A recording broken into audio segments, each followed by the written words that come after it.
That's quite a nice view as a woodcock flies over that high-pitched sickle.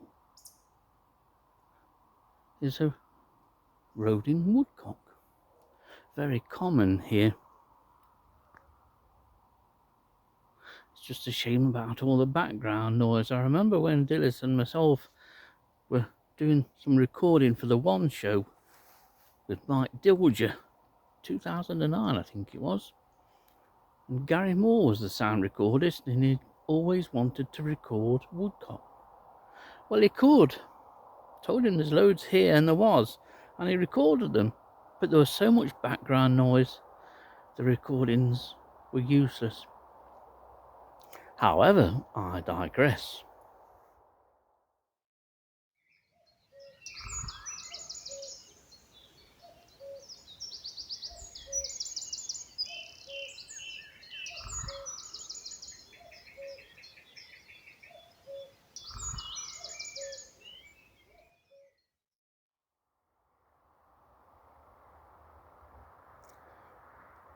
You can hear an example, a fine example of background noise here at Clipston Quarter. I'm just off the road, but we do have the Nightjar from the other night churring away in the distance behind me. Tonight, of course, I'm back out at Clipston Quarter looking for the first glowworm of 2026. I've got a good feeling about tonight. I'm sure that there'll be one out and about somewhere. I hope so anyway, because it would be nice to get one. I still get an enormous kick out of looking for glowworms. Always have, and I dare say I always will. That's why I come out in the hours of darkness, like now. Anyway, off we go.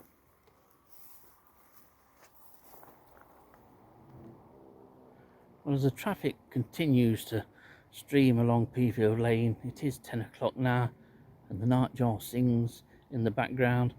I'm just going to give a brief introduction as to what I'm doing up here on a night time. But this is commonplace. Dillis and I used to walk these woodland tracks and paths every night during the female glowing season, and before and after too. We spent probably 6 months of the year recording glowworms, and I just do it occasionally now, just come up on an as and when basis, and I like to come up and record the first glowworm. Quite often it's been the first recorded glowworm in any particular year that we found up here. And so I'm following the regular route. This is section O where I'm standing at and in, and then I'll walk along section O and then cut across the lowest part of the site, which are sections L and M. I come back through those two sections, and then it's uphill through sections K and J around the back of the centre tree, and then down the grass strip sections of D, C, B and A. But I stick to the forest track because there are so many ticks up here, and they're not much fun to deal with when you're pulling them out of your skin. So that's the plan. Hopefully along the way somewhere we may find a beautiful glowing female. So off we go.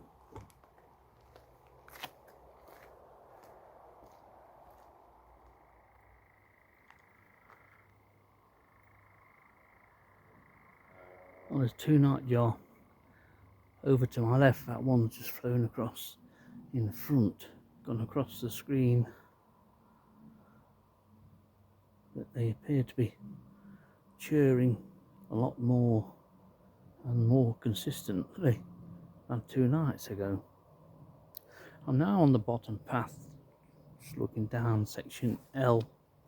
It's perfectly flat, this path, and as the lowest part of the site, or the area that we used to cover on a night time, this always provided a slightly lower temperature than pretty much everywhere else on site.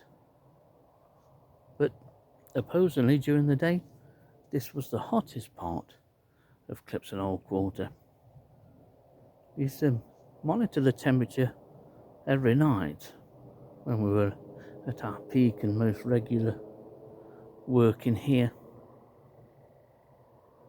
As the Nightjar opens up again. Let's have a listen. I think there's two at the same time here.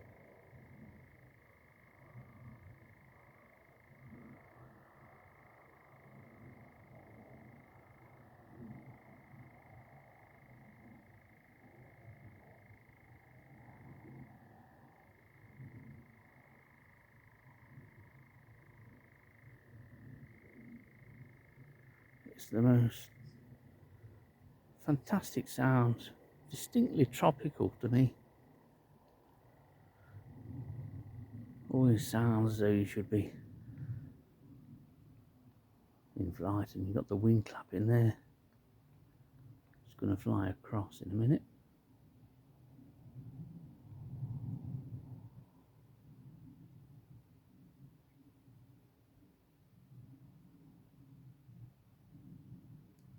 No, it's gone the other way, but we're looking the way I'm going. Oh, no sign of any glowworms so far, and I'm near the top of section J and joined again by another nightjar.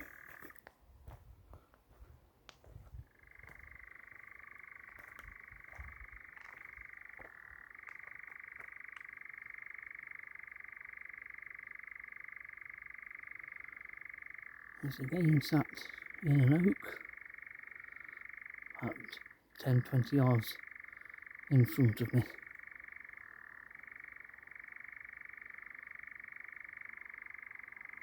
If you've never been and seen or heard or experienced nightjar, put it on your bucket list. It's an amazing thing. But the other amazing thing, there's no sign of. And this top part of section J probably represents the last of the real opportunities to get the first female glowworm of the year.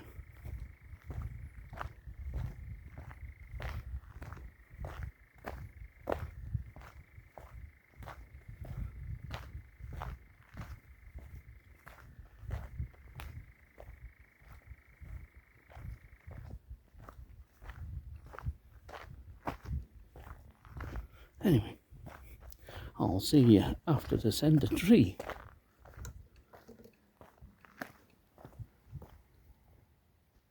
Right at the side of the path, nice and open.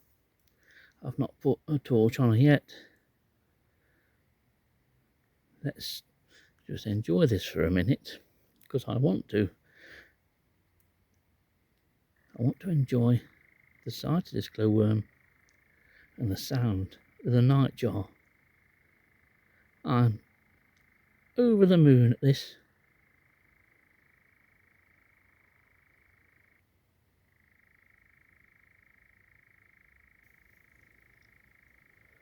Well, with just a little bit of light,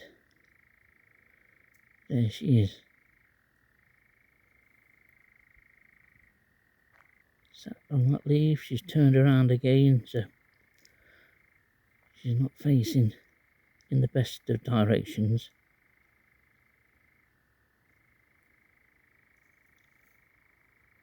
What an insect, and what a beetle.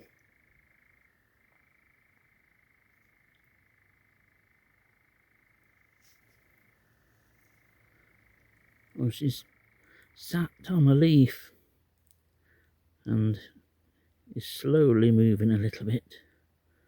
She's just twisted her abdomen around so that those glowing plates face another direction.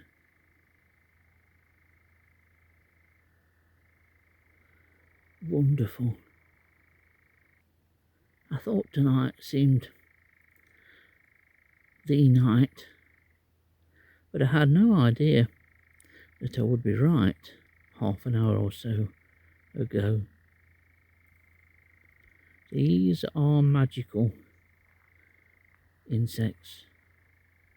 hardly beetle-like, especially the females. There's no elytra. The females are wingless.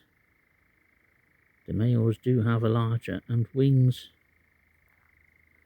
And the males do glow. They glow in very short flashes, but not to the brightness of females. But they can be seen in flight, the males. Thankfully, when you're near a female glowworm, you can take your time with it. They're not going to dart off anywhere.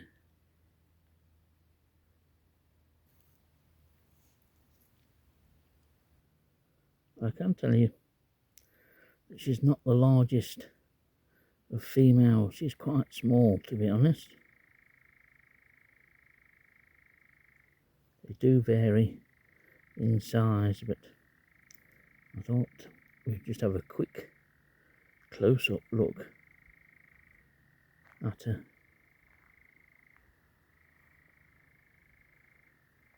That's enough light for now.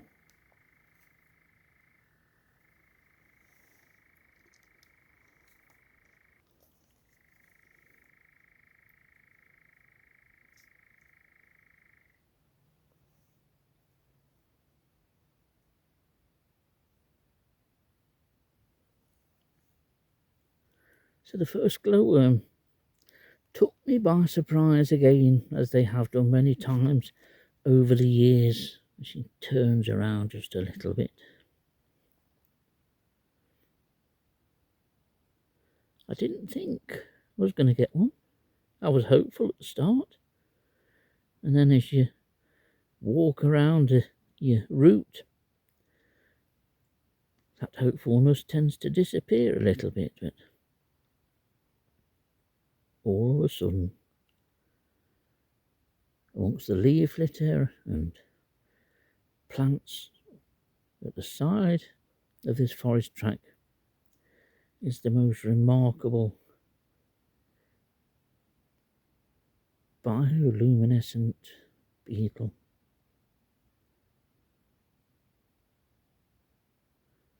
Really are a wonder. And as I mentioned earlier about the nightjars being on your bucket list, if you haven't seen a glowworm, make an effort, find your nearest colony and go and have a look. You won't be disappointed.